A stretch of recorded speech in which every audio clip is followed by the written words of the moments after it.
Amor al hombre, amor de patria, amor de patria y amor de Dios y amor de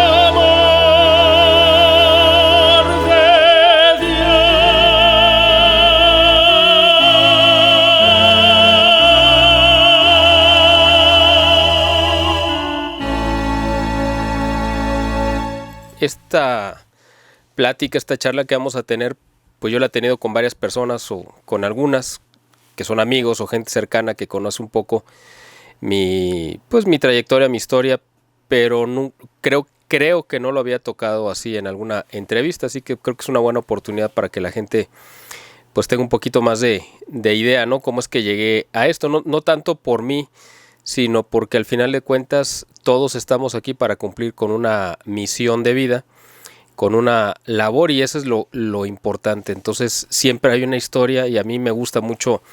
Yo creo que es casi el género de literario que más me gusta, el biográfico, conocer las historias de la gente, cómo llegaron a ser, el camino que recorrieron para llegar finalmente a ser lo que fueron o lo que hicieron, ¿no? Entonces a mí me parece muy interesante.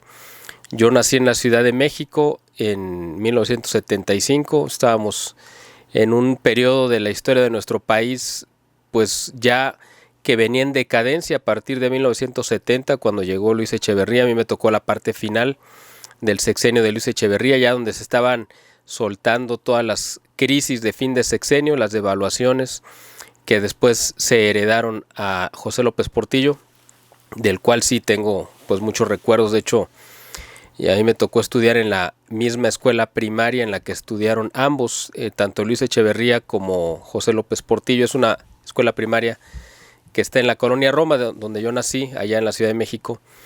Y esa escuela se fundó, si no mal recuerdo, en 1921 más o menos, o 22, y la fue a inaugurar José Vasconcelos, porque era el modelo de escuela que él había impulsado. Era una escuela, yo creo que única en el país. Era una escuela que estaba dividida en dos sectores, para varones y para mujeres, dividida por la parte del medio por una biblioteca muy grande, muy impresionante. De hecho el estilo arquitectónico pues ya era una declaración de principios, ¿no? Tomando pues la base, digamos, de la arquitectura mexicana y lo que después se conocería un poco como el estilo post-revolucionario, ¿no? Que exaltaba parte de la mexicanidad.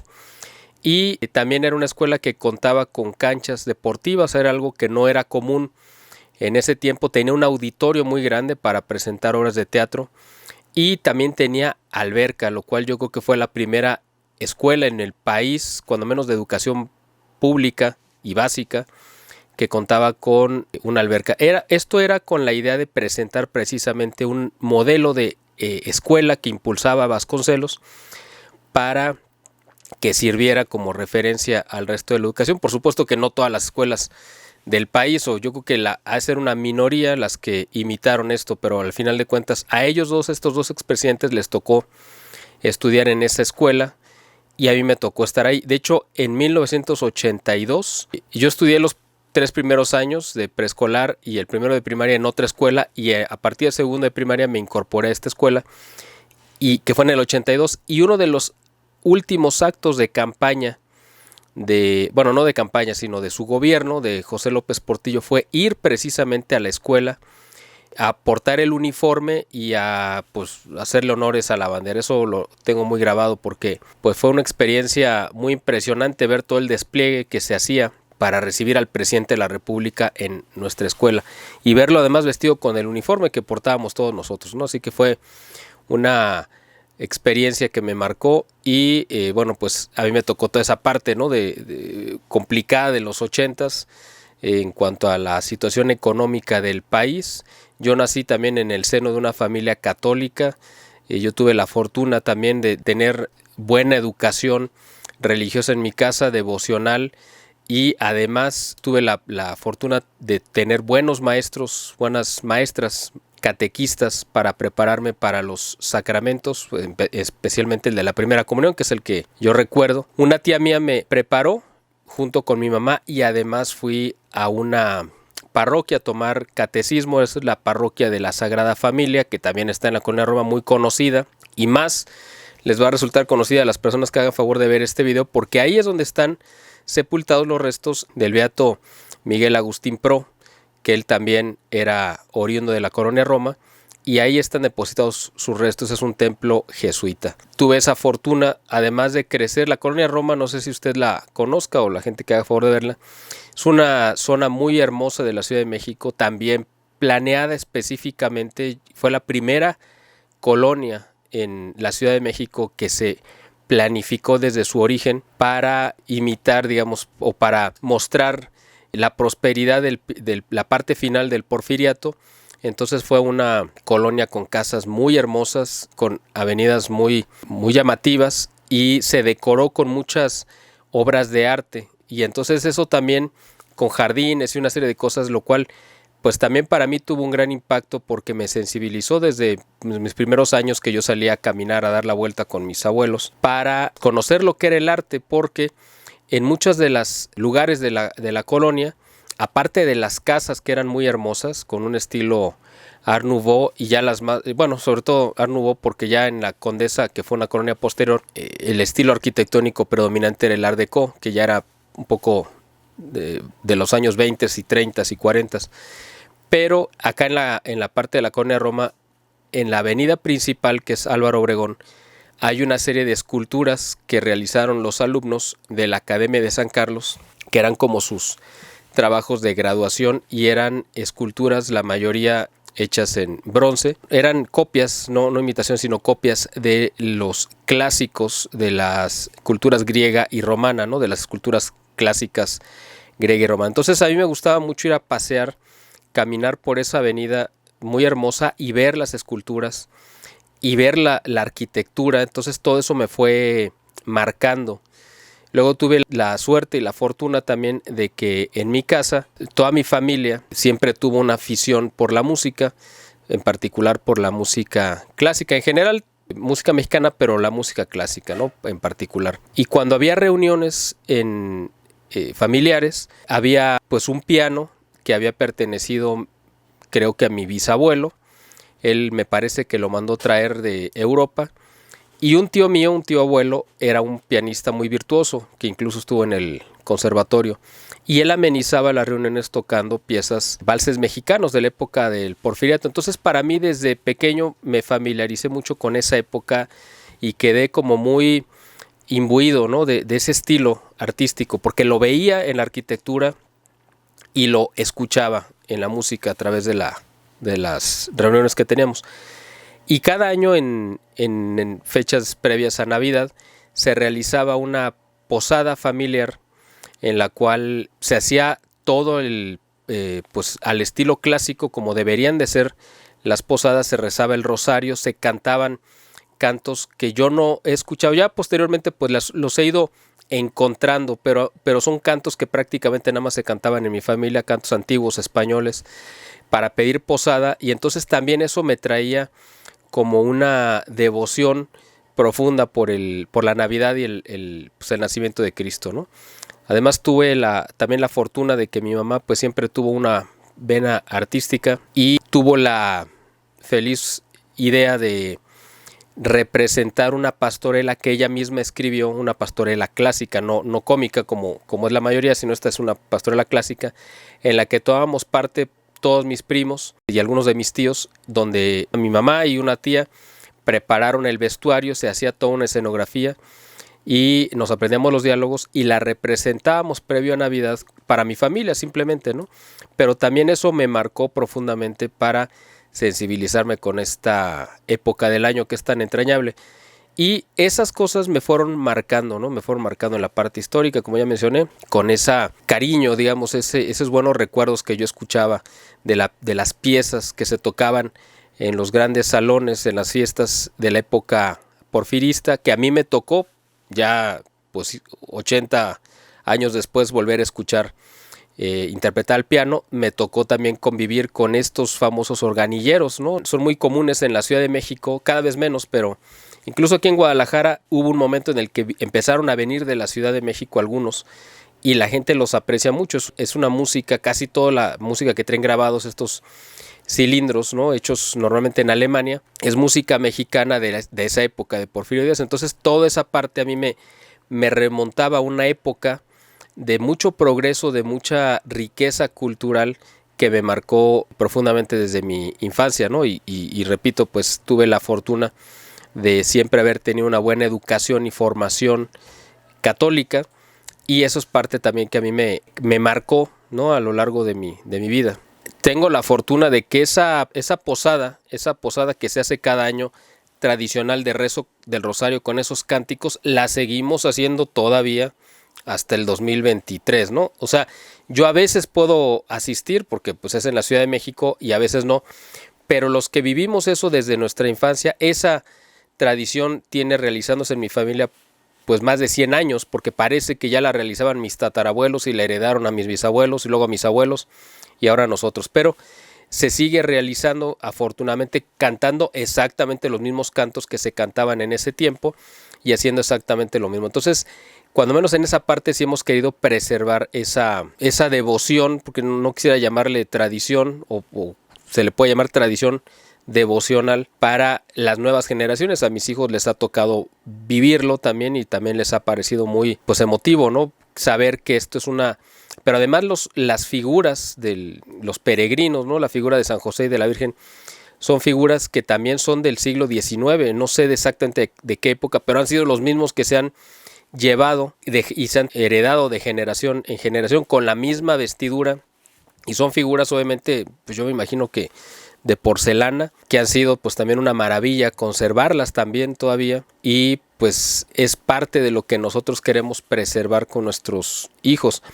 De hecho existen las grabaciones todavía de esas pastorelas, que alguno de mis tíos tuvo la idea muy acertada de grabarlo en audio. Pues en video estaba complicado porque obviamente, aunque había cámaras por supuesto, pero eran muy, muy raras, pero lo grabaron en audio en cassette, en cinta, y pues alguna copia llegó a mis manos y yo pude rescatarla para convertirla en digital para que no se perdiera, ¿no? Esa memoria histórica de nosotros participando en ese tiempo, ¿no? Con esta representación del nacimiento de Jesús, ¿no? Y que además era una gran, digo, por los diálogos que escribió mi mamá, pues era una gran catequesis, ¿no? Era una gran lección también para conocer lo que eran las virtudes y todo lo que tiene que ver con el recibir a Jesús en nuestra vida y en nuestros corazones, no solamente como un acto, como una obra teatral que uno ve simplemente como público, sino es algo que uno lo interioriza y lo lleva a su vida diaria, ¿no?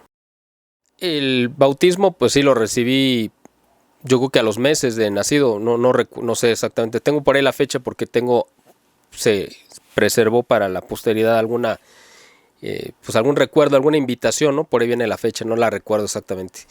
Y la confirmación en ese tiempo se podía hacer a una edad muy temprana, entonces yo la hice, no sé, la verdad, yo creo que a los 2 años.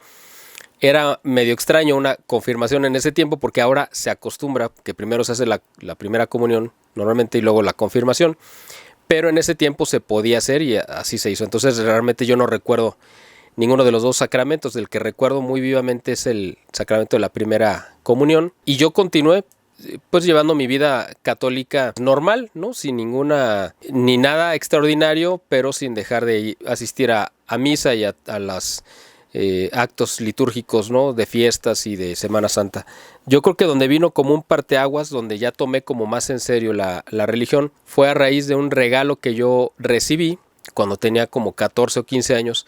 Un primo mío me regaló un evangelio de bolsillo de Ediciones Paulinas. Entonces pues yo lo empecé a leer y me gustaba mucho irme los sábados en la tarde a un parque, que es el Parque Río de Janeiro, que está a una calle del templo precisamente de la Sagrada Familia, y ahí en medio hay una copia, yo creo que de tamaño exacto, del David de Miguel Ángel, ¿no? De la estatua esta famosa en mármol, pero este es de otro material. Entonces es un lugar muy, muy agradable para estar ahí, y yo iba y leía los pasajes del Evangelio, los meditaba ahí en ese parque. Entonces, este primo que me regaló ese Evangelio era catequista ahí en la Sagrada Familia. Entonces, mientras él daba el catecismo, yo leía el Evangelio en el parque, y cuando terminaba su catecismo, pues yo iba con él y ya pues nos regresábamos caminando, íbamos comentando temas de cultura, de historia, de ciencia, porque era una persona muy preparada.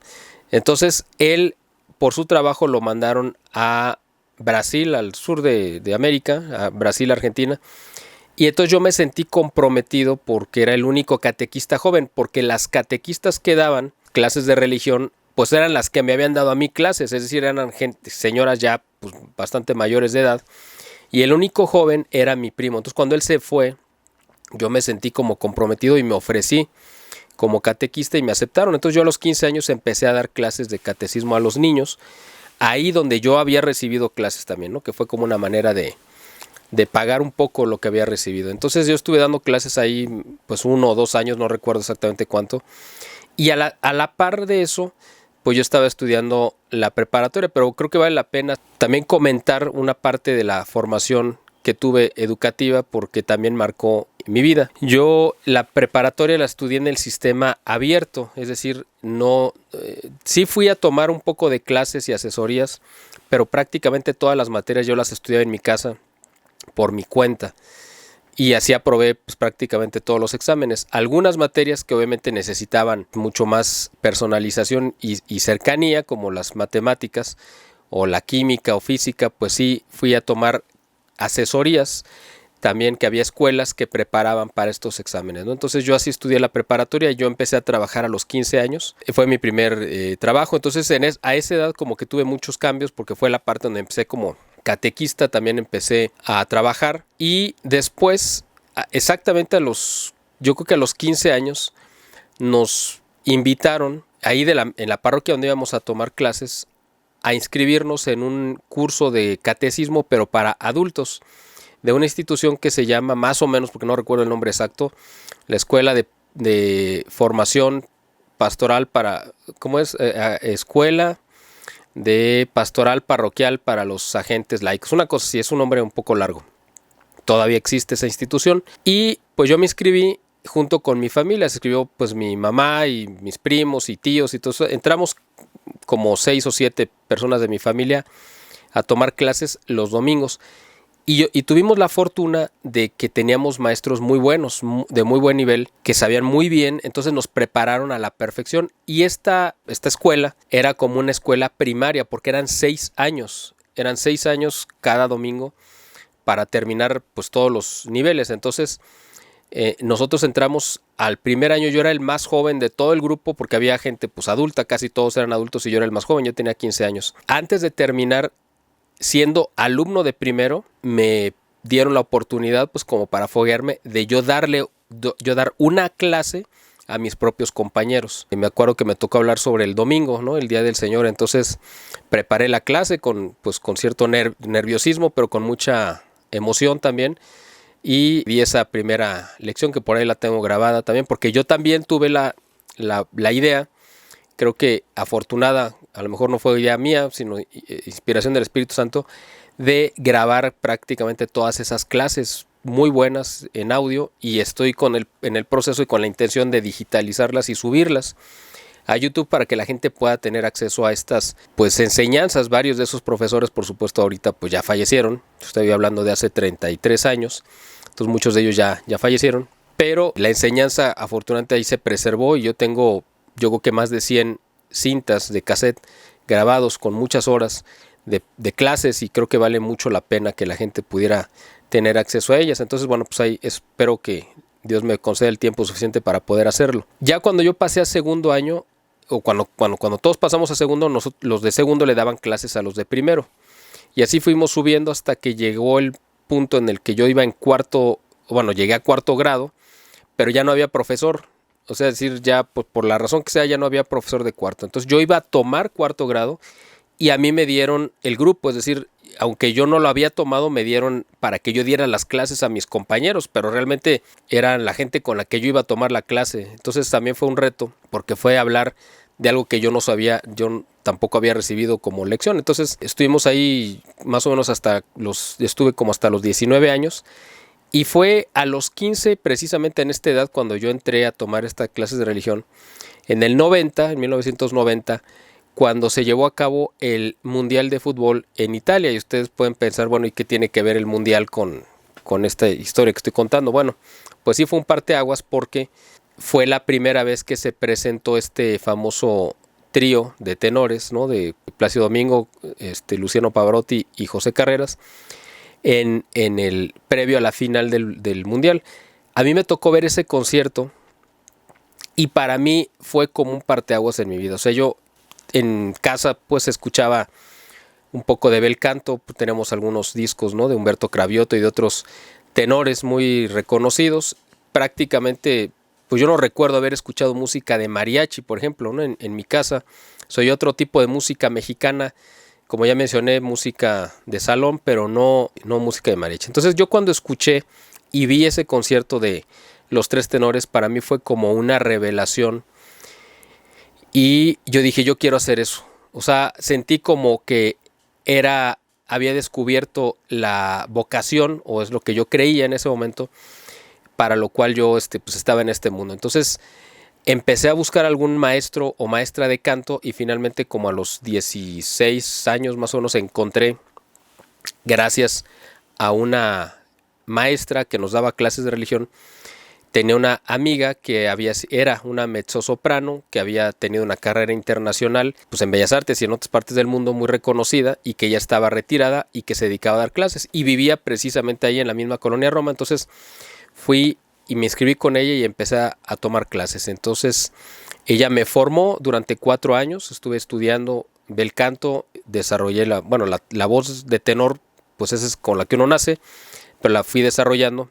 Y me tocó cantar por primera vez en público en la Nochebuena, en la misa de Navidad del 24 de diciembre no recuerdo exactamente si fue de 1991 o del 92, es una de esas dos, creo que fue del 91. Estaba el templo lleno, por supuesto, y me tocó cantar Adeste Fideles y me tocó cantar Noche de Paz, que para mí pues fue un desafío también, porque pues era cantar con público, era cantar con un templo lleno en una festividad tan importante, y el padre pues me permitió pues hacer la prueba, ¿no? Y bueno, pues gracias a Dios salió bien. Y a partir de ahí pues yo lo sentí que eso era lo que yo quería y debería de hacer en la vida. Entonces estuve estudiando a la par que estudiaba la preparatoria, estudiaba religión y además estudiaba canto. Y además me inscribí en otro instituto de formación religiosa donde iba a tomar clases, ya no me acuerdo cuándo, creo que eran los martes y los jueves o miércoles y viernes, una cosa así, 2 veces por semana. Estuve tomando clases también y ahí nos formaban también profesores muy buenos y nos complementaban, digamos, lo que yo estudiaba los domingos. Entonces, la mitad de mi tiempo le dedicaba a estudiar religión, o una tercera parte, o otra parte era trabajar, y otra a la preparatoria y otra al canto. Entonces ahí me dividía en varias facetas. Luego, esta institución precisamente tuvo un impacto en mi vida también muy significativo, porque yo empecé a estudiar más o menos como en el 90, 91, lo de canto, y en el 94, a principios de 94, pues estamos hablando de ¿qué? De 30 años, ¿no? Más o menos. Se formó un grupo, una compañía de ópera de jóvenes que estaban audicionando para presentar la Traviata de Verdi, la ópera muy famosa de Giuseppe Verdi. Entonces, me avisaron que estaban pues abiertas las audiciones y yo fui a audicionar a ver, para medir el nivel en el que yo estaba, porque realmente nunca había tenido oportunidad de saber qué tanto había avanzado en esos años de formación. Entonces fui a hacer la prueba y me quedé, afortunadamente. Esa compañía de ópera estaba auspiciada y era parte del programa cultural que estaba respaldado por la candidatura de Luis Donaldo Colosio. Es decir, era parte de la campaña, digamos, cultural que él iba a lanzar, porque a lo mejor la gente no sabe, pero Colosio era un gran aficionado a la ópera. Entonces, él quería pues volver, ¿no? a incentivar esta faceta de la cultura. Entonces nosotros estuvimos preparando esta presentación y luego vino el asesinato de Colosio en el 94 y nosotros no sabemos qué íbamos a hacer, si nos íbamos a quedar, si esto se iba a acabar. Finalmente pues, lo tomó, digamos, Zedillo para apoyarnos y la presentación se realizó en el Alcázar del Castillo de Chapultepec, es decir, bueno, fue un marco ideal, una cosa así casi de ensueño. Y yo, la parte en la que yo me integré a este grupo, pues fue en la parte del coro y pues haciendo como extra, digamos, en la ópera, pero también me dieron un pequeño papel y estar como suplente, es decir, todos los papeles, pues obviamente tienen un titular, pero como en cuestiones de canto no hay nada seguro porque puede cambiar la voz y puede presentarse cualquier inconveniente. Siempre tiene que haber para cada titular, pues tiene que haber un suplente que tenga que entrar a escena en caso de que sea necesario. Entonces ahí me dieron uno de los papeles secundarios, pero ya un papel como tal, me lo dieron para que lo preparara, pero además me lo dieron en secreto, sin que supiera el titular, porque era una persona bastante nerviosa y si sabía que iba a haber un suplente, se iba a poner mal. Entonces, bueno, era una cuestión ahí curiosa. Yo estuve preparando el papel y bueno, pues estaba enfocado en ello cuando en el verano del 94, previo a la presentación, esta presentación se iba a realizar a finales de julio del 94. La elección, me parece, por esta situación de lo de Colosio, se hizo en agosto, si no mal recuerdo, se retrasó como un mes. Entonces fue previo a la elección y por ser el verano, en este instituto que se llamaba Enrique de Ossó, creo que, bueno, ya no existe porque quien lo llevaba pues ya falleció hace muchos años, me ofrecieron una beca para ir a tomar un curso de formación de evangelizadores porque querían prepararme para convertirme en profesor de esa institución. Entonces, pues yo me sentía comprometido porque coincidía prácticamente en las fechas con la presentación de la ópera. Había una diferencia como de una semana, pero era ausentarme pues durante 8 días. Entonces finalmente hablé con la directora de esta compañía de ópera y le pedí permiso para faltar, como ella sabía que yo ya tenía perfectamente memorizado el papel, tanto en la parte de coro como en la parte del personaje, si es que era necesario que yo entrara a hacer la suplencia, pues me dio el permiso, pero cuando me preguntó para qué iba a ausentarme, pues yo le dije, bueno, es que me están becando en un instituto de religión, que es donde estoy tomando clases, para ir a tomar un retiro espiritual de formación de evangelizadores. Y entonces ella como yo no sabía en ese momento, no lo recordaba, que ella era una rabiosa atea, ¿no? Come curas.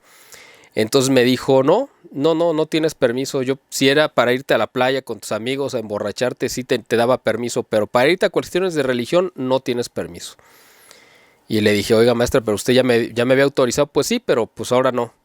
Y si te vas, quedas fuera de la compañía. Entonces, para mí fue un debate muy fuerte, porque por un lado me sentía comprometido con la escuela, con esta institución que me habían dado esta beca. Yo tenía muchos deseos de tomar ese curso, pero por el otro lado decía, bueno, 4 años para prepararme para este momento, para echarlo por la borda.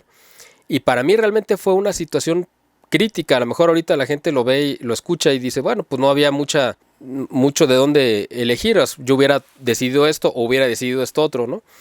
El asunto es que yo tenía 18 años en ese momento, entonces no tenía tan claro las ideas y yo sabía que mi vocación era el canto, o en ese momento yo así lo pensaba, y yo decía, pues si Dios me dio esta vocación, pues tengo que cumplirla, pero por el otro lado también me sentía comprometido con la parte espiritual. Entonces estuve en un debate ahí sobre qué hacía durante varios días, y finalmente, y con mucho pesar, además pues porque sí me costó trabajo tomar esa decisión, decidí ir a tomar el curso y quedar fuera de la compañía de ópera, porque sentí que pues obviamente mi compromiso con Dios era primero, ¿no? Entonces fui a tomar este curso y mi sorpresa, y yo fue cuando entendí, porque además hay que recordar que yo descubrí esta vocación por el canto en 1990, como ya mencioné, por el concierto de los 3 tenores.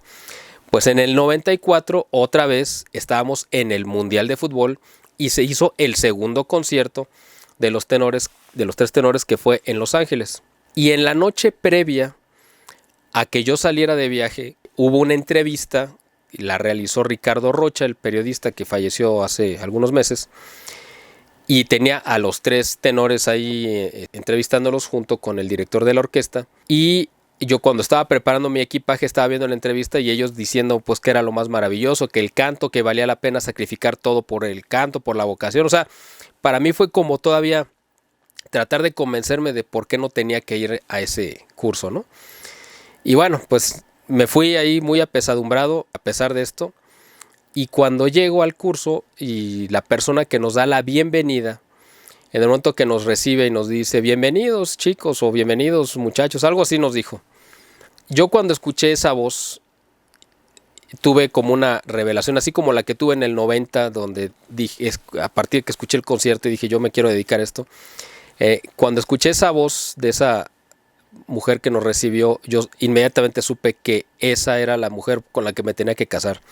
No sabía cómo ni por qué, pero y gracias a Dios pues se cumplió esa corazonada que tuve, porque esa chica que nos recibió pues es mi esposa.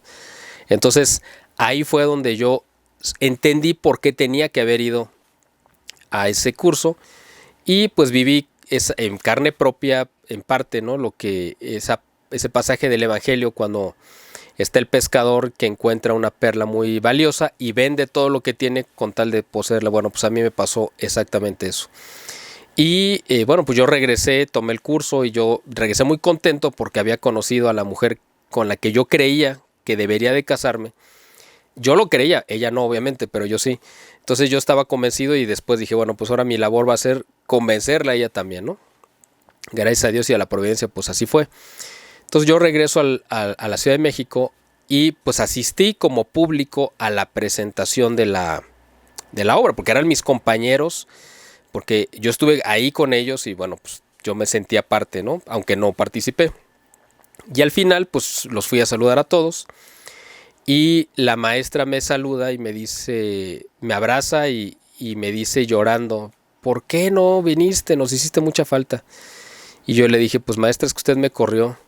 Dijo, es que tú tenías que haber estado aquí. Ya, fue la última vez que la vi y para mí ahí fue como el cierre de este anhelo, de este sueño de convertirme en cantante de ópera. Para mí ahí quedó, digamos, enterrado. En ese momento yo empezaba también a involucrarme en cuestiones de política, porque este primo que yo les comentaba que había sido catequista y que me había regalado este evangelio, estaba militando en un organismo político internacional que desde pues hacía muchos años, en los 70s, habían iniciado denunciando que había un proyecto que se llamaba el Nuevo Orden Mundial y que había una serie de trampas, de engaños en la historia que pues nos querían hacer creer cosas que no eran ciertas. Entonces a mí me gustaba mucho y ellos exaltaban mucho la cultura clásica, la filosofía y una serie de principios con los que yo me sentía profundamente identificado. Entonces yo lo escuchaba hablar y yo decía, yo quiero hacer esto, yo quiero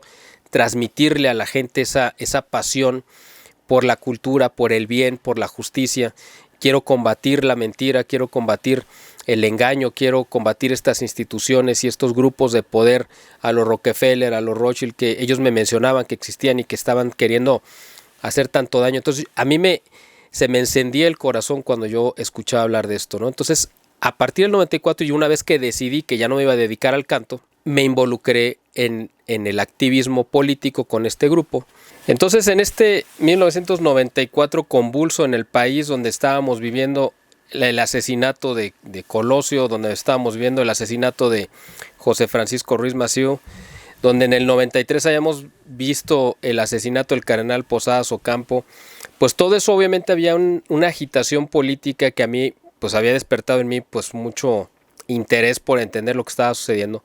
Y con mi primo, que yo tenía mucho contacto y relación con él, que él estaba tomando parte activa, ¿no?, de una militancia política desde 1989 más o menos, y pues me daba el material, porque en este grupo que tenía presencia en varias partes del mundo, había un grupo muy destacado de mexicanos principalmente, que había hecho una labor extraordinaria a partir del año 90, por rescatar toda la parte del hispanismo, ¿no? Del legado de España, precisamente para conmemorar los 500 años del descubrimiento de América en el 92. Entonces, de hecho, organizaron un simposio internacional en Tlaxcala y yo leí las memorias de ese simposio y entonces me pareció fascinante cómo ellos estaban combatiendo la leyenda negra, cómo estaban rescatando el legado de España. Me pareció fascinante porque no lo había visto, no lo había leído en ninguna otra parte. Entonces yo dije, yo quiero ser parte de esto. Y en el 94, después de que decidí que ya no me iba a dedicar de manera profesional al canto, pues tomé la decisión de ingresar empezar a capacitarme, ¿no? Digamos, en esta parte de la política. Yo en ese tiempo pues estaba trabajando también. Continué con mis clases de canto porque además para mí era una pasión y continué con mis clases de religión, es decir, digamos, la vida como la había llevado, pero ahora ya con un enfoque diferente, ¿no? Diciendo que quería enfocar mi futuro en servir de la mejor manera posible a la sociedad y a mi país. Entonces estuve tomando capacitación durante el 94 y parte del 95 y a mediados del 95, por circunstancias que sucedieron en mi ámbito familiar, que bueno, me voy a brincar porque si no nos vamos a entretener mucho en contarlos, yo tomé la decisión de ya entrar de tiempo completo a este organismo que peleaba por la justicia, por la verdad, o cuando menos en el papel eso es lo que decía, ¿no? Entonces, a mí me propusieron irme a vivir a otra ciudad fuera de la Ciudad de México, que me dieron como opciones irme a Guadalajara o a Tijuana. Entonces yo decidí Guadalajara. ¿Por qué? Pues porque aquí es donde radicaba y trabajaba esta chica que había conocido un año antes, a la cual yo estaba convencido que pues iba a ser mi esposa en algún momento. Entonces decidí venir aquí a Guadalajara y pues yo no sabía si venía temporalmente o no, pero aquí no tenía familiares ni conocidos y pues venía literalmente como a la aventura, pero con una convicción completa de poder hacer algo útil a la sociedad. Y entonces cuando llegué aquí en julio del 95, con 19, casi a punto de cumplir 20 años, descubrí un mundo fascinante, ¿no? Que era, para empezar, pues lo que nosotros conocemos en la Ciudad de México como la provincia, que bueno, pues es un término que la gente que está en el interior de la República pues también lo toma medio despectivo, pero me refiero a lo que es fuera de la Ciudad de México, porque la capital a veces uno nos hace creer que todo el mundo, como se vive en Estados Unidos, por ejemplo, que piensan que fuera de Estados Unidos pues no existe otro mundo, ¿no?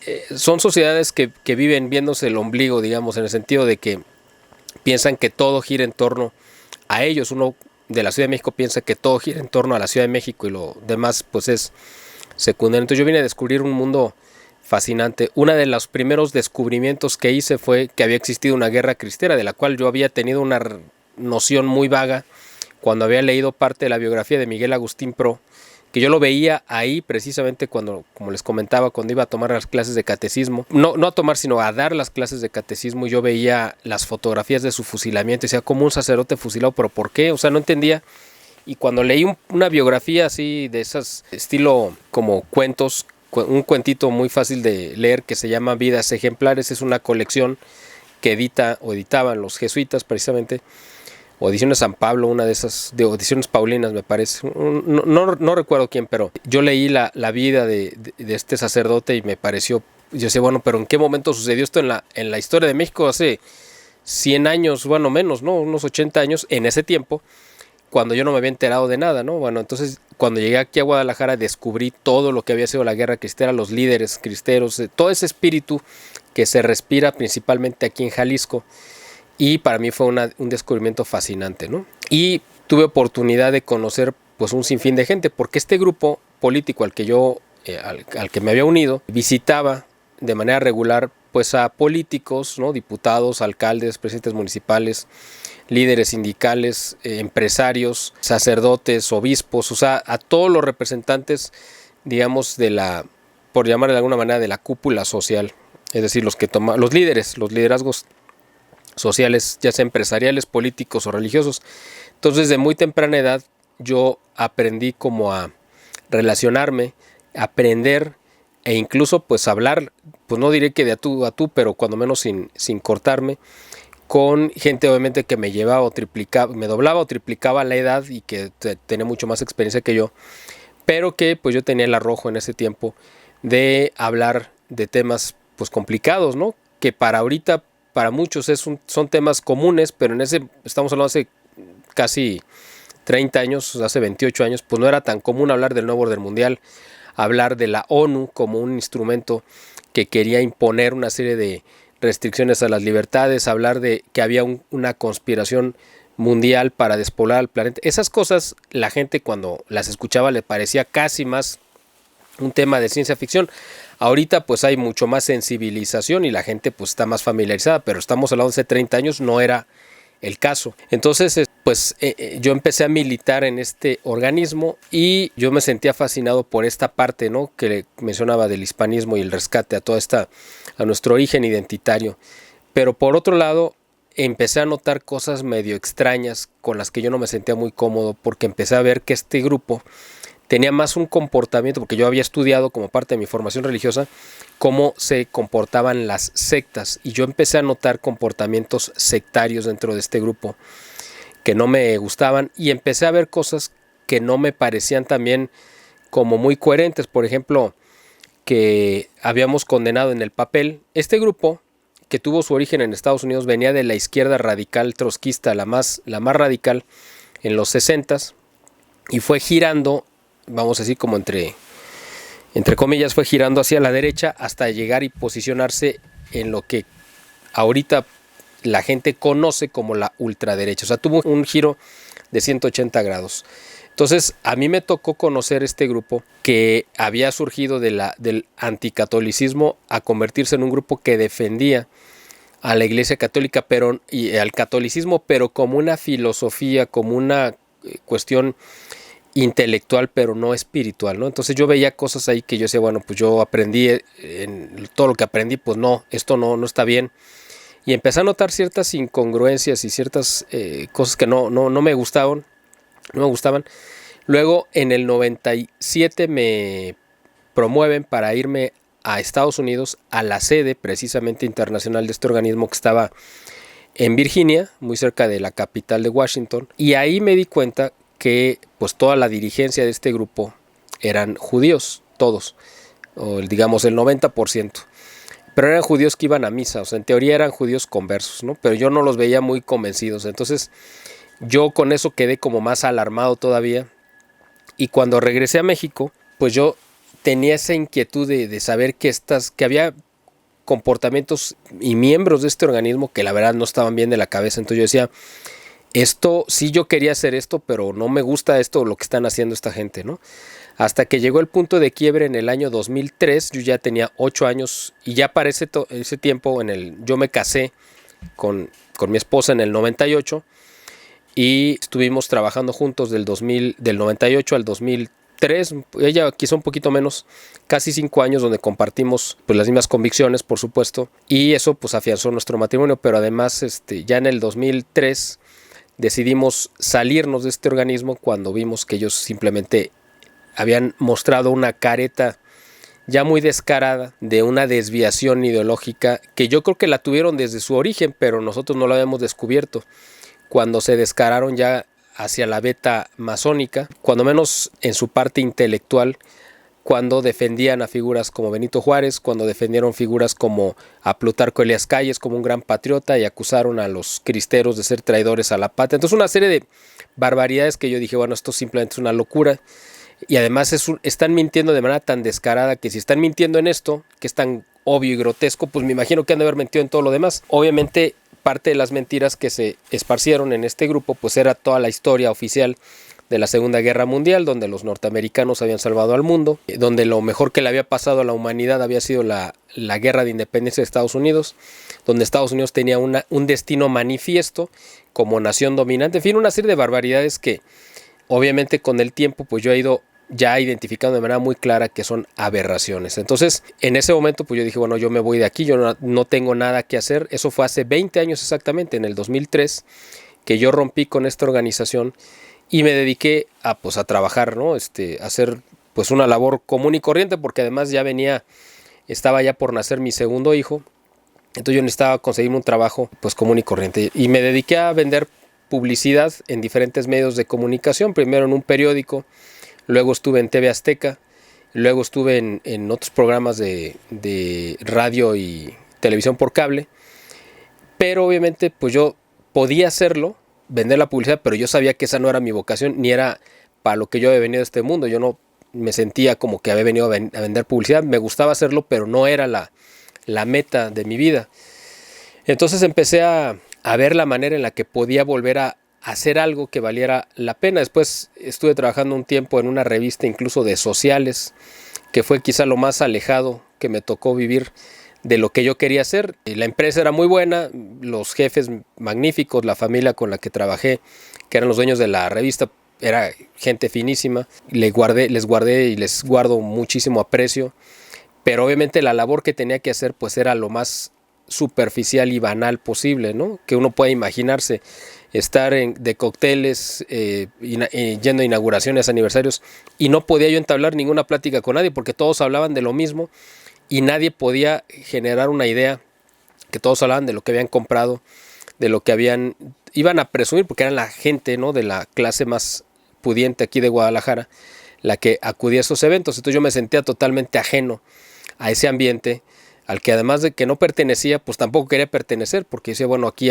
pues está tan hueco que yo obviamente no, me sentía totalmente ajeno. Entonces estuve un tiempo ahí y a partir del 2009, por varias circunstancias, tuve la idea y la oportunidad de participar en un programa de radio de unos amigos que estaban comprando un espacio en ASIR en ese momento, y luego se pasó a Radio Fórmula aquí en Guadalajara, y era un programa de análisis político que tenían de lunes a sábado a las 3 de la tarde. Entonces me invitaban a participar y comentar las noticias, simplemente porque éramos varios, y luego pues como nadie cobraba, todo lo hacíamos de manera, pues por amor al arte, pues no siempre todos podían, o sea, no había el compromiso como si hubiera un sueldo de estar ahí todos. Entonces a veces iban unos, a veces iban otros. Entonces yo a veces, y a mí como me encantaban, siempre me han gustado los medios de comunicación, pues yo trataba de ir, comentaba las noticias, incluso llevé a algunos invitados para hacerles entrevistas. Y los sábados, que no había quien cubriera ese espacio, o sea, ese programa, me lo propusieron que yo me encargara de hacerlo. Entonces empecé a llevar a mi hija, que en ese tiempo tendría como 8 años, a que me acompañara y viera cómo era una estación de radio por dentro, cómo se hacía un programa de radio, y a ella le encantó. Y yo la invitaba, le decía, bueno, ¿por qué no, ahora que regresemos del corte, das los teléfonos y dices, esta es la estación, lo que está escrito ahí Y ya ella lo leía y vi que tenía muy buena entonación, muy buena voz, y no titubeaba. Entonces la empecé a llevar cada sábado. Y después se me ocurrió empezar a producirle un programa de radio a ella, de contenido pues para niños, ¿no? Y resultó que fue un fenómeno por ciertas circunstancias que se dieron afortunadas en ese momento, y se convirtió en el programa más escuchado de toda la barra que tenía Radio Fórmula, en toda la semana, en cualquier horario, por el número de llamadas, simplemente por el número de llamadas que entraban, pues era como la medición, la métrica que tenían en la estación para saber qué tanto eran escuchados los programas. Entonces era el programa, el de mi hija, que yo empecé a producir una vez a la semana, comprando el tiempo aire, el más escuchado. Entonces yo dije, bueno, pues fue un fenómeno, pero dije, bueno, estamos en una estación equivocada, y en un día, porque el programa lo tenemos los martes a las 3 de la tarde en Radio Fórmula. Obviamente era una cosa excepcional que ese programa lo escucharan niños, ¿no? Fue una casualidad porque lo escuchaban los papás y luego los papás involucraron a sus hijos. Pero eso fue en el 2009. A partir del 2010 yo fui tocando puertas a ver si había alguna estación en FM ya enfocada al público juvenil que le interesara retomar este proyecto, y finalmente encontré una estación aquí en Guadalajara que me vendió tiempo aire, y yo empecé a producir el programa de radio donde participaban mis 2 hijos, solamente ellos conducían todo el programa.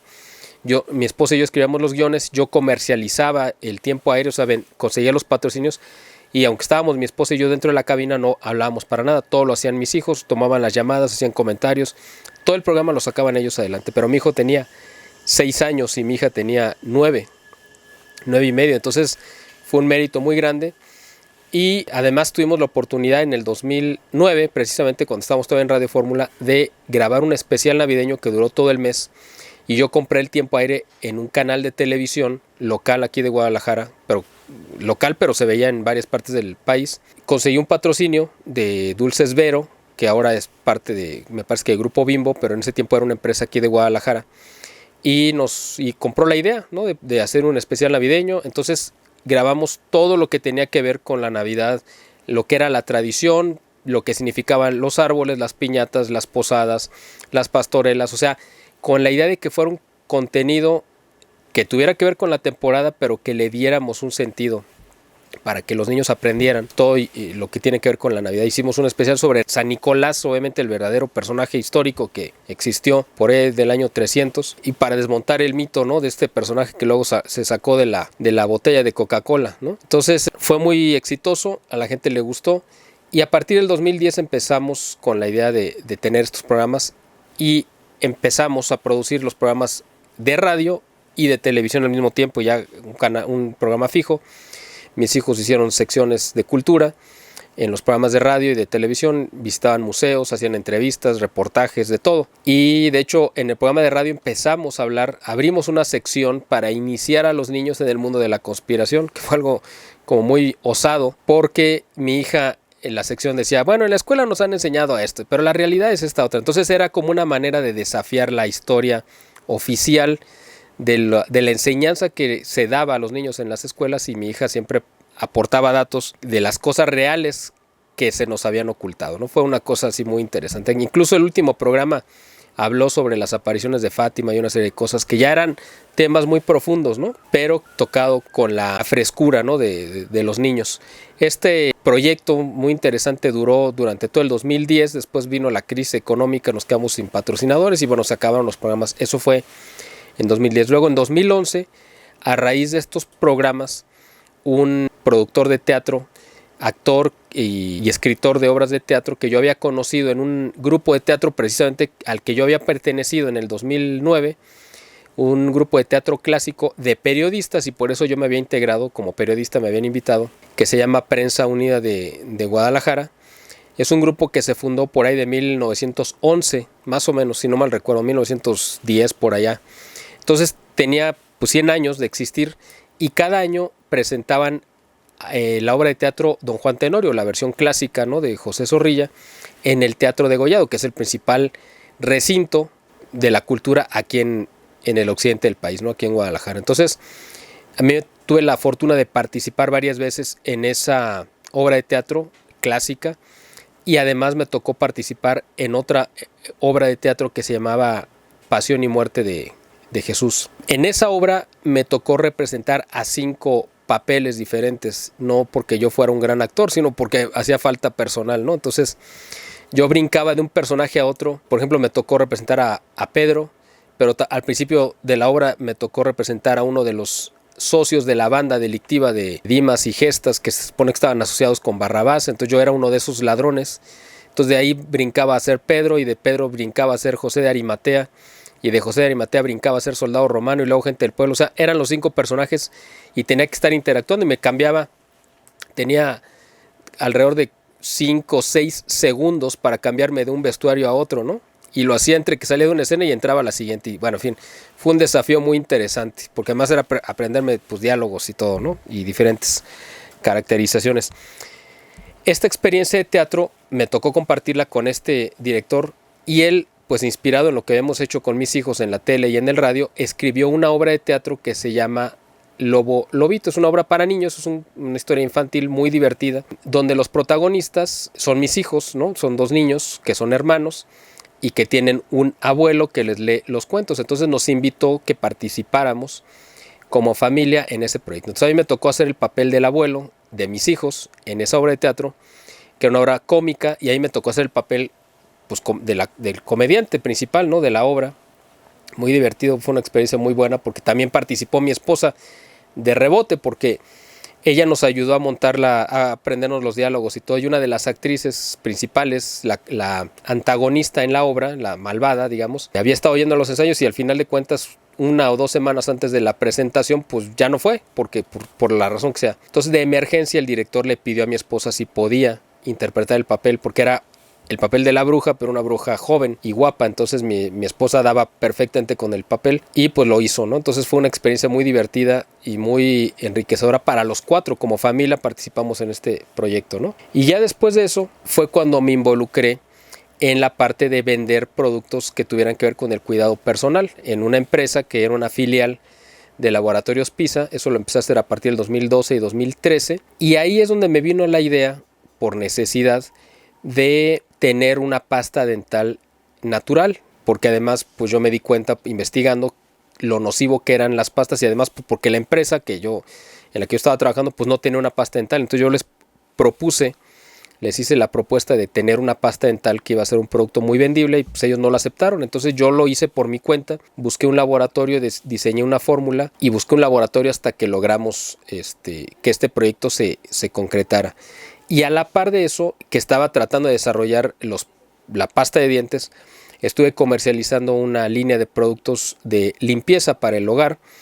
Entonces de ahí también me vino la inquietud de que ahorita estoy explotando, ¿no? De tener esta línea de productos. Entonces todo eso ha ido conectando una cosa con otra. Y en ese 2013, precisamente, que estaba yo desarrollando la idea de tener una pasta dental y de estar promoviendo los productos de limpieza, es cuando pues finalmente tuve la inquietud de retomar esa parte que tanto me había llenado y que tanto yo había disfrutado, ¿no? Del análisis político y de la militancia y el activismo en defensa de la justicia, la verdad y todo lo que ya mencioné, pero haciéndolo ahora sí desde el punto de vista que yo consideraba que era el correcto, que era el de la óptica católica, y considerando que estamos en la parte de la historia humana, pues en lo que se considera como los últimos tiempos, es decir, para darle como una ubicación en el tiempo a los acontecimientos que están sucediendo, y que esto al final de cuentas es una batalla espiritual que se refleja en la política, en la historia,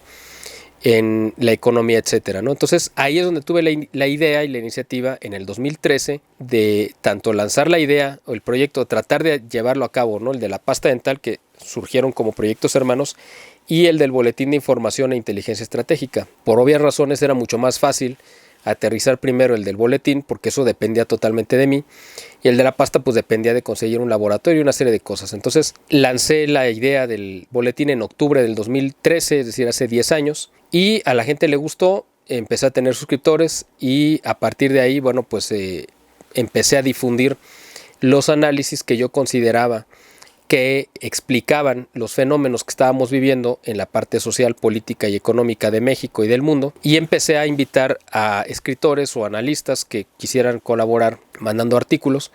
Y a partir del 2014, de febrero del 2014, yo mismo empecé porque al principio el boletín pues nada más era recababa artículos, pero a partir del 2014 yo empecé a escribir artículos ya específicamente dando mi óptica y mi opinión y mi análisis personal sobre acontecimientos que estaban sucediendo en ese momento. Entonces tuvo un gran impacto el boletín. Uno de ellos llegó a las manos del cardenal don Juan Sandoval Íñiguez, o varios ejemplares, y ahí fue donde él me mandó llamar a través de un amigo en común. Me mandó llamar porque le había parecido muy, muy interesante lo que yo estaba haciendo. Nos conocimos y a partir del 2014 hemos establecido una relación muy estrecha de amistad, de confianza, donde hemos ido intercambiando ideas, información, en fin, con el cardenal, y para mí pues ha sido una de las mayores bendiciones que he tenido a lo largo de la vida. También tuve la bendición en el 2015 de ser invitado a un evento internacional que se llevó a cabo aquí en Guadalajara, que fue el primer, y yo creo que único, no sé si se vaya a hacer otro más, pero va a estar complicado, Congreso Internacional Identitario, donde participaron o vinieron aquí a Guadalajara gente pues literalmente de todo el mundo. Vino gente de Estados Unidos, de Canadá, de Argentina, de Brasil, de España, Italia, Inglaterra, Alemania, hasta de Irán. Y yo tuve la fortuna de, pues en ese panel de expertos a nivel mundial, pues ser uno de los conferencistas. A mí me tocó exponer el tema de la guerra cristera, y este evento fue para conmemorar o para celebrar los 100 años de vida de don Salvador Borrego, que pues tenemos la fortuna de que estaba vivo y que estuvo presente y que dio unas palabras también, ¿no?, en el evento. Entonces él era la figura central, porque todos estos personajes que vinieron de todo el mundo pues se consideraban herederos intelectuales de don Salvador Borrego. Entonces tuve yo la fortuna de participar ahí, y a partir de ese evento pues mucha gente me conoció dentro y fuera de México, y me invitaron a dar pláticas y a entrevistas, y a partir de ese momento yo inicié una relación de colaboración muy estrecha con TLV1 de Argentina, y a partir de ahí empezamos a realizar proyectos en conjunto, como estas mesas de análisis internacional que hemos realizado desde el 2017, 18 por ahí, con medios como Grupo Intereconomía de España y la revista Impacto España, Impacto Noticias de España y otros medios más. También estuve colaborando con algunos medios especializados como Adelante la Fe, especializados en el tema religioso, o Info Vaticana. Y en ese tiempo, ya por ahí del 2017, bueno, desde el 2016, o desde antes, yo creo, antes del 2016, tuve la fortuna de conocer a Esteban Arce, este comunicador muy destacado a nivel nacional, porque él recibía, desde el 2014, empezó a recibir mi revista, entonces la estuvo leyendo, yo cuando menos un año o más, y un día se me ocurrió escribirle, yo tenía su correo, por eso se la hacía llegar, para pedirle una cita porque iba a estar en la Ciudad de México, y me atendió inmediatamente, me aceptó y hicimos inmediatamente muy buena amistad. Y él en el 2017 me ofreció un espacio en su noticiero de televisión a nivel nacional, que ahora se llama Expreso de la Mañana, pero en ese momento se llamaba Matutino Express, que se transmite todos los días por Foro TV, un canal de Televisa, para tener una sección. Entonces, pues yo obviamente la clase de temas que yo manejaba en el boletín, pues no eran los temas que se pueden tocar en Televisa, por obvias razones.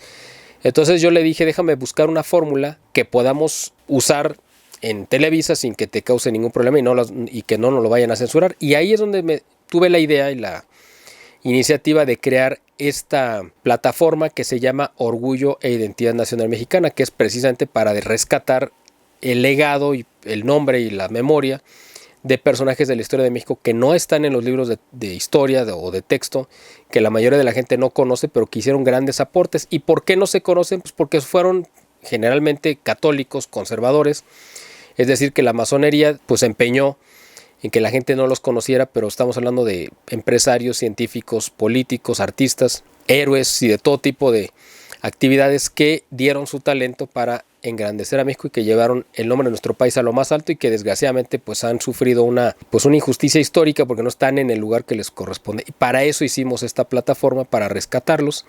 Fue una fórmula que gustó mucho. Empezaron a salir estas cápsulas también en imagen, radio. En Televisa duraron unos meses nada más, como 4 o 5 meses, pero en imagen sí duraron un año y medio, saliendo primero cada semana y luego cada 15 días. Y pues hicimos mucha labor de investigación junto con mi esposa, y después nosotros nos dedicamos o tomamos toda esta información y la subimos a una página web que se llama pues esta que está aquí atrás de mí, oeinn.org. Esa página, ahí están concentrados todas las biografías de los personajes que hemos hecho, que son alrededor de 200 investigaciones, ¿no? De noticias, personajes, tradiciones, historias, lugares, en fin, para sentirnos orgullosos de nuestra identidad nacional mexicana, ¿no?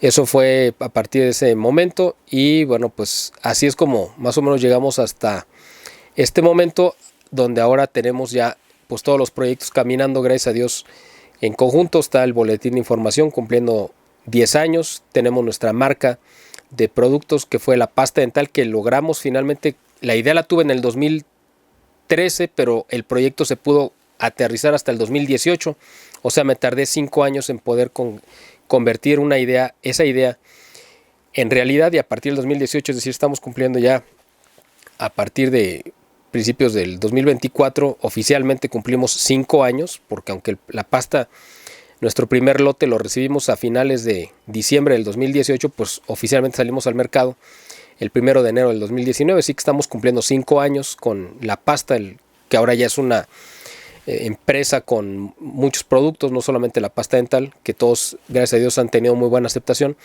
Y tenemos ya 6 años con esta plataforma de Orgullo e Identidad Nacional Mexicana, que lanzamos en el 2017, que también ha tenido pues muy buena aceptación de parte de la gente. Entonces pues ahí vamos, y estamos desarrollando pues nuevos proyectos que esperemos en Dios que se puedan dar. Así que esta ha sido más o menos la historia, ¿no?, que yo he recorrido junto con mi esposa y mi familia, porque pues ellos han sido parte integral de esto para poder llevar a cabo, porque yo todo lo consulto con ellos, lo platicamos, siempre me es muy valiosa su su opinión de mis hijos también, ¿no? Bueno, con mi esposa pues todo esto recorrido pues lo hemos hecho juntos. Gracias a Dios cumplimos este año 25 años de casados en septiembre pasado. Estamos en nuestras bodas de plata, así que también esa es otra institución muy fuerte que nos ha unido, ¿no? El matrimonio ya de 25 años pues creo que ya es algo, una estructura bastante sólida, y pues eso ha sido lo que ha permitido que todos estos proyectos pues hayan dado fruto, ¿no? Y que esperemos que sigan dando muchos más. Y bueno, gracias a todo esto pues es que hemos llegado pues a conocer gente como ustedes, ¿no? Que gracias a Dios pues les ha interesado nuestro trabajo, que les ha resultado interesante y que pues han tenido el interés, y nosotros les agradecemos, ¿no? De difundirlo y promoverlo, y que nosotros estamos siempre con la mejor disposición de platicar y de pues dar lo mejor que tenemos, ¿no? Y ya por último nada más comento que en el 2021 también retomé un poco, ¿no? La parte del canto. Yo lo había dejado prácticamente de manera total en el 2006 más o menos. 2006 fue la última vez que yo canté en público, y pues en el 2021 yo había ofrecido, porque yo creo que es una anécdota que también vale la pena comentar, si me lo permiten. No me voy a extender mucho, pero creo que sí vale la pena. En el 2019 más o menos yo había tenido la idea desde antes, pero fue cuando que lo quise aterrizar ya de manera más formal, el tener de grabar una serie de himnos dedicados a la Virgen María, ¿no? Yo quería grabar un disco con todas las versiones que se hubieran compuesto del Ave María, lo cual era algo pues muy desafiante, además pues porque tenía muchos años de no cantar, ¿no? Pues se lo ofrecí como un regalo a la Virgen. Además habían pasado pues 13 años que yo no había cantado pues nada absolutamente, ¿no? Entonces cuando yo busqué a una maestra, una antigua maestra que yo había tenido aquí de las últimas veces que yo canté, pues ella era la que me había estado ayudando con los ejercicios de vocalización y a montar piezas y todo. Retomé mis clases con ella, y pues para sorpresa mía, cuando empecé a ir a clases, no recuerdo si fue... Sí, yo creo que fue como por el 2019. Pues la primera vez que fui a cantar, pues sucedió lo que yo tanto me temía, y es que había perdido la voz por completo. Pues yo me imagino que por la falta de práctica, ¿no? Entonces, pues para mí fue algo muy decepcionante, pero ella me decía, bueno, no te preocupes, tienes muchos años sin cantar, es natural. Y empecé a ir 2 o 3 veces por semana a tomar clases de vocalización para tratar de recuperar la voz, pero yo cada vez que iba pues me daba cuenta que pues el instrumento simplemente no respondía. Entonces pues estuve yendo un mes, hasta que bueno, yo le dije a mi esposa, sabes que ya no voy a seguir yendo, porque aparte que estoy tirando el dinero a la basura, no tiene caso. Cada vez que voy pues regreso más frustrado porque veo que no hay forma de que pues la voz me salga. Por más que me esfuerzo y todo, pues lo que llegué a tener, si es que lo llegué a tener alguna vez, pues ya no lo tengo, ¿no? Entonces, la última clase que fui, o que iba a ir, pues yo le dije a mi esposa, voy a ir a agradecerle a la maestra y ya, pues ya no voy a regresar, ¿no? Entonces yo de camino, pues iba rezando, pidiendo, o excusándome, ¿no? Pidiéndole disculpas a la Virgen, porque le había hecho una promesa que no le iba a cumplir, porque le decía, bueno, tú sabes que era mi intención dedicarte un disco de los himnos que se te han compuesto, ¿no? De todas las Aves Marías, de las versiones conocidas, ¿no? Pero pues yo no contaba con que no iba a tener voz, y pues obviamente cómo lo voy a hacer, ¿no? Si no tengo voz. Entonces dije, bueno, pues lo lamento profundamente porque te quedé mal, pero pues esto es algo que me rebasa, ¿no? Bueno, en fin. Entonces yo cuando llego a mi clase, pues ya fui a darle las gracias. De hecho, no fui a tomar la clase, simplemente fui a agradecerle, ¿no? Y ella pues la maestra dijo, bueno, por última vez ya estás aquí, pues ya hay que hacerlo, hay que intentarlo por última vez. Y dije, bueno, pues ya. Y en esa última clase, que yo pretendía que fuera la última, en esa fue donde salió la voz finalmente, ¿no? O sea, algo sorprendente, porque me salió una voz que yo no tenía antes tampoco, ¿no? Entonces yo dije, para mí fue como la señal, ¿no? De que sí tenía que hacer el proyecto y que sí iba a cumplir. Y gracias a Dios, pues lo pude lograr. No solamente me dediqué a cantar las versiones de Ave María, que grabé varias, sino que rescaté varios himnos dedicados a Cristo Rey, que se cantaron en la época de la Guerra Cristera. Y al final de cuentas le acabé dando la forma a esto, porque grabé 2 discos de cantos religiosos para que fueran los himnos del combate espiritual para enfrentar la batalla de los últimos tiempos, ¿no? O sea, que fueran himnos que le sirvieran a la gente para encenderles el corazón y sentir esa pasión y ese deseo de salir a defender su fe. Entonces eran himnos cristeros dedicados a Santa María de Guadalupe, a Cristo Rey, y creo que a la gente pues les han gustado. Y después tuve la idea de grabar también pues un disco de música mexicana con esta idea, ¿no? De ser orgullo e identidad nacional mexicana. No canciones románticas, sino canciones que exaltaran la esencia de la identidad nacional mexicana, ¿no? Entonces, y además porque en ese momento yo estaba cumpliendo 25 años de haber llegado a Guadalajara en el 2020, y fue también como un regalo a la ciudad, y canté varias canciones que hacen referencia a la ciudad, ¿no? Y aquí a Jalisco. Entonces fue para mí un desafío porque yo nunca había cantado música mexicana, música regional, música de mariachi. Entonces, aunque había cantado piezas de ópera, que pues evidentemente son mucho más exigentes, aparentemente, pero la música mexicana pues tiene la particularidad de que también pues es muy exigente, y yo no lo sabía, y me costó bastante trabajo, ¿no? Incluso varias canciones mexicanas me costaron más trabajo de mariachi que cantar piezas que son evidentemente muy difíciles, ¿no? Como el Ave María y otras piezas, pero que la técnica permite que se facilite. Pero cuando uno desconoce la manera en la que se debe de cantar, pues a veces cuesta más trabajo, ¿no? Entonces quedaron esas grabaciones también. Entonces fue un proyecto extra que hice, y que yo espero además, si Dios me permite, y como además dejé de cantar hace 2 años también, o sea, cuando saqué los discos ya no volví a cantar. No sé si me va a volver a pasar lo mismo, esperemos que no. Cuando quiera volver a cantar, tengo el proyecto de grabar otros discos de otras piezas diferentes, ¿no? De música mexicana clásica y otras piezas, ¿no? Napolitanas, áreas de ópera, etcétera. Y ojalá que Dios me conceda esa oportunidad de poder hacerlo a futuro, ¿no? Pero ahorita, bueno, pues con lo que estamos haciendo, estamos saturados de actividades, y pues yo le doy gracias a Dios de que me permita haber llegado a estos aniversarios, ¿no? 10 años del BIE, 5 años de nuestra marca de productos naturales, 7 años de orgullo e identidad, 6 años de hecho, 6 años, ya me estoy poniendo un año de más, pero tenemos desde el 2017, son 6 años de orgullo e identidad. Y bueno, pues me siento muy satisfecho de todo ello, pues porque han sido, gracias a Dios, los frutos que Dios me ha permitido poner al servicio de la gente, y que la gente pues parece que les ha gustado, y yo pues no tengo más que tener palabras de agradecimiento, ¿no? Con todos los que hacen favor de ver, oír, compartir, recomendar y darnos siempre su apoyo, ¿no? En lo que estamos haciendo. Omití una parte importantísima. Dentro de la gente que yo he tenido la bendición de conocer por hacer nuestro boletín de información, tuve la oportunidad de conocer a un empresario muy importante en la Ciudad de México en el año 2014. Él empezó a recibir la revista, le interesó mucho, se suscribió. Después yo pues tenía que ir a la Ciudad de México por una razón X, y aproveché de conocer a este señor.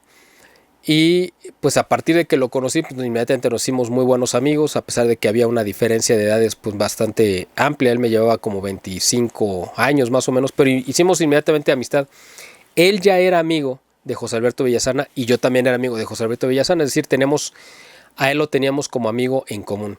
Y este señor, este empresario, le pidió referencias a Villasana sobre mí, y pues él me conocía ya como 4 o 5 años antes. Entonces, gracias a Dios, le dio buenas referencias de mi parte, y me empecé a reunir con él y con Villasana cada 3 meses más o menos en la Ciudad de México, y estuvimos planeando muchas cosas. Él era un hombre muy entregado a esta causa de difundir las ideas, de defender la verdad, y era un empresario muy próspero, pero además muy generoso. Y entonces él se convirtió como en un mecenas, ¿no? De nuestra obra, ¿no? Del boletín de información, y nos estuvo apoyando hasta el último día de su vida. En diciembre del 2020 él murió a consecuencia de la pandemia. Entonces él, desde esos 6 años, nos estuvo apoyando de manera muy decidida, y como parte de la labor que hicimos con él fue formar un grupo muy importante de intelectuales en la Ciudad de México, que nos reuníamos cada vez que yo iba a la Ciudad de México, que era como cada 3 meses, y él nos convocaba a todos, nos íbamos a comer, y dentro de los invitados estaba Roberto Farril, José Alberto Villasana, y también participaba, aunque fuera a distancia, porque aunque físicamente no estaba, pero participaba de las discusiones, estaba Esteban Arce, había un general del ejército, había gente de la iglesia, había empresarios, había intelectuales, en fin,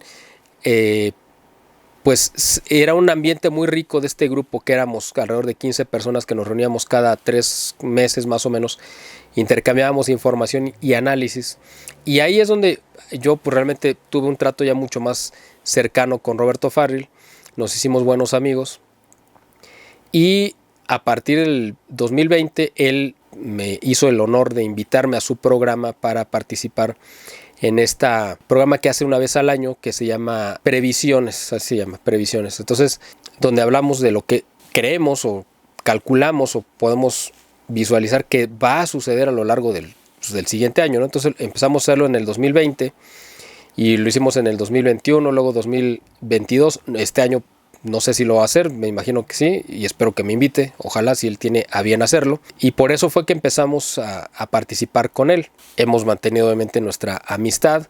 Cuando he ido, incluso en otros momentos que no he ido por el cuestión del programa, normalmente tratamos de reunirnos los 4, José Alberto Villasana, Roberto Farril, Esteban Arce y yo. Y pues son obviamente reuniones muy ilustrativas, muy interesantes y divertidas, ¿no? Porque pues imagínense la cantidad de información que se intercambia ahí, entonces pues es muy enriquecedor, ¿no? Pues eso es la razón de por qué yo empecé a ir con Roberto Farril, ¿no? Y que gracias a Dios pues he contado con la bendición de su amistad, igual que de otras muchas personas que he tenido la suerte y la fortuna de conocer a lo largo de estos años.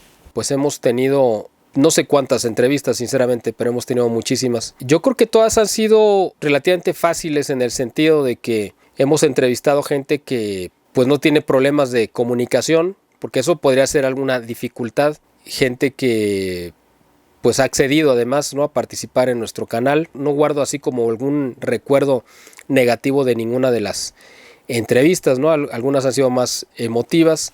La verdad yo me siento muy satisfecho. A veces es más peligroso, por decir de alguna manera, cuando hemos hecho transmisiones en vivo, cubriendo alguna marcha, algún evento, y hacer las entrevistas a la gente tal cual, o sea, aleatorias, porque no sé a quién voy a entrevistar. Eso pues puede ser más riesgoso porque no sé qué van a decir, y como es en vivo, pues es el riesgo de que a lo mejor dicen algo inadecuado y pues se va a quedar ahí registrado, ¿no? A diferencia de una entrevista grabada, que uno puede decir, bueno, pues esta parte la corto, ¿no?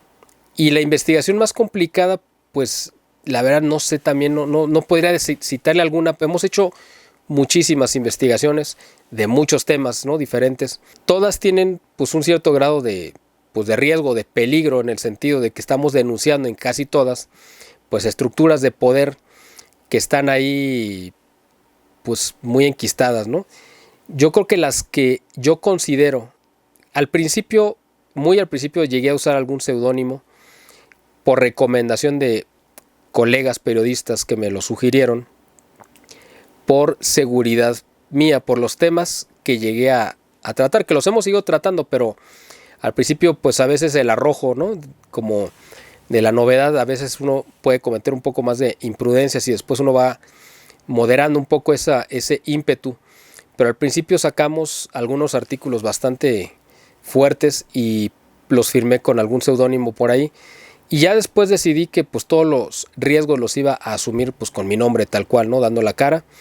Y pues hemos publicado temas muy espinosos, pero tenemos un catálogo de más de 1000 artículos publicados en el BIE, así que sería imposible ahorita darle una reseña de varios de ellos, ¿no? Hemos publicado los temas más espinosos, más complicados, más complejos, que en otros muchos medios jamás se atreverían a tocar, ¿no? Y nosotros lo hemos hecho porque si no, pues estaremos jugando, ¿no? Estaremos jugando a defender la verdad. Lo queremos hacer con todas las consecuencias, ¿no? Jugando el riesgo pues de incomodar, ¿no?, a estructuras de poder muy influyentes, ¿no?, y muy peligrosas, corriendo el riesgo, pero siempre desde un principio encomendándonos a la providencia, confiando plenamente en que pues llegaremos y haremos lo que Dios nos permita y hasta donde Él lo considere, ¿no? Muchas gracias, yo encantado de la vida por esta oportunidad de poder platicar un poco mucho